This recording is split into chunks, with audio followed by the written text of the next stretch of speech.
திமுக எதுக்கு பேர் வாங்குறாங்களோ இல்லையாப்பா, ஏதாவது ஒரு சாதனை பண்ணிட்டு போயிடறாங்க.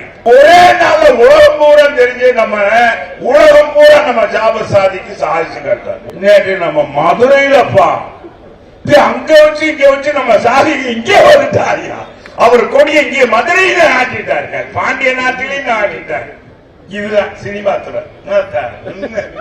என்னடா ஆட்டி படைச்சிட ஆட்டி படைச்சிட்டாரியா, ஆட்டி படைச்சிட்டாரு. ஒரே நாள்ல உலகம் பூரா தெரிஞ்சு நம்ம உலகம் பூரா நம்ம ஜாபர் சாதிக்கு சாதிச்சு காட்டாரு. உலகமே இன்னைக்கு அவரை பார்த்து ஏற்படுறாங்க. இவர் 4 நிறுவனங்கள் எப்ப தொடங்கியிருக்காரு தெரியுமா? நம்ம விடிய தரும் இன்னைக்கு நம்ம விடியா ஆட்சியை கொடுத்து நம்ம எல்லாம் இருட்டுல தள்ளி இந்த போதைப் பொருள் தடுப்பை இது திமுக அரசு என்ன செய்யறாங்கன்னா யாருமே போக முடியல. இது பக்கத்திலேயே போக முடியலங்க. இவனை பிடிக்கிறதுக்கு பக்கத்திலே போக முடியல. காரணம் என்னன்னா இவர் திமுகவோடு மிக நெருக்கமாக இருக்கிறார். திமுகவுடைய சென்னை மேற்கு மாவட்ட அயலனுடைய பொறுப்பாளர். எப்படியெல்லாம் பொறுப்பு போடுறாங்க பாருங்க. முன்னால இளைஞரணி இளைஞர் பாசற இதுக்கெல்லாம் பொறுப்பு. அவங்க இதுல இளைஞரணி ஐடிவிக்குன்னா கராத்தே தெரியணும்டாங்க. இப்பதான் தெரியுது போதைப் பொருள் கடத்த போதைப் பொருள் இருக்கணும். அயலரணிக்கு இந்த மாதிரி கொடுத்து இன்னைக்கு பாத்தீங்கன்னா பிப்ரவரி 2ஆம் தேதி கண்டுபிடிச்ச 2000 கோடி. குஜராத்தில் 1200 கோடி. குஜராத்லங்க ஒரு போன மாசம் 15-20 நாளைக்கு முன்னால குஜராத்தில் 1200 கோடி. ராமேஸ்வரத்தில் 300 கோடி. நேற்று நம்ம மதுரையிலப்பா அங்க வச்சு இங்க வச்சு நம்ம சாதி இங்கே வந்துட்டாரியா. அவர் கொடியை இங்கே மதுரையில ஆட்டிட்டாரு, பாண்டிய நாட்டிலையும் ஆட்டிட்டாரு. பாண்டிய நாட்டுல நாட்டி இன்னைக்கு என்னன்னா இங்க 180 கோடியா. கொஞ்சம் நஞ்சம் இல்ல. சரி, இதெல்லாம் பிடிச்சது யாருன்றீங்க? நம்ம ஒரு போலீஸா? இந்த தொருக்கு போலீஸா? நம்ம காலத்துல இந்த போலீஸுக்கு வீரம் இருந்தது, விவேகம் இருந்தது.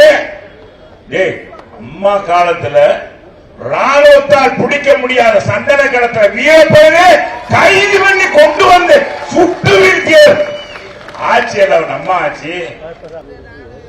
ஒரு புதுசா வந்தவனுக்கு அவனுக்கு என்னன்னே தெரியல. எப்படி அவனும் நாமளும் பேர் வரணும் அப்படின்னு சொல்லி மறைந்த காலமான தலைவர்களை எல்லாம் மிக இழிவாக பேசுவார்.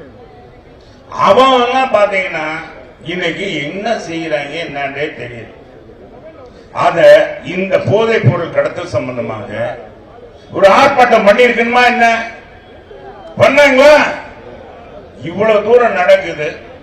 மத்திய அரசு இன்னும் கூட இந்த அரசை இந்நேரம் கேட்டுக்க வேண்டாமா? இதுல சம்பந்தப்பட்டவங்க திமுகவுடைய அமைச்சர்கள், முக்கிய அமைச்சர்கள் இருக்காங்க. நம்முடைய கீர்த்தியா உதயநிதி அந்த அம்மாவும் மங்கை இந்த படத்தை இவர் தயாரிச்சு அந்த JSM பிலிம்ஸ் அதுக்கு தயாரிச்சிருக்காங்க. இப்படி பல தகவல் வந்துகிட்டே இருக்கு. இப்படி வந்திருக்க இவங்க எல்லாம் விசாரிக்க வேண்டாமா? இந்த நேரத்தில் காங்கிரஸ் கட்சியை நம்ம பாராட்டணும். ஏன் கேக்குறீங்களா? எப்படி கேளுங்க, கேட்டா தானே.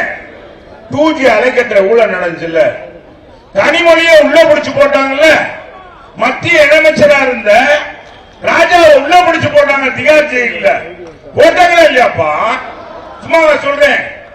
அதே போலீஸ் மத்தியில இருந்து என்ன பாருங்க, இங்கே அறிவாலயத்தில் நம்ம இன்னைக்கு இருக்கு சாட்சாத் யாரு முத்துவேல் கருணாநிதி ஸ்டாலின் அவருடைய தாயார் 85 வயசப்பா. அவங்களையும் விசாரிச்சாங்க அறிவாலயத்தில் வச்சு. உன்ன விசாரிச்சாங்க இல்லையா? அந்த மாதிரி நடவடிக்கை தவறுன்னு அதுவும் உலகம் பூரா வியாபி. திமுக எதுக்கு பேர் வாங்குறாங்களோ இல்லையாப்பா, ஏதாவது ஒரு சாதனை பண்ணிட்டு போயிடறாங்க. ஏதாவது ஒரு சாதனை பண்ணி உலக அளவுல அவங்க பேர் வாங்கிறாங்க.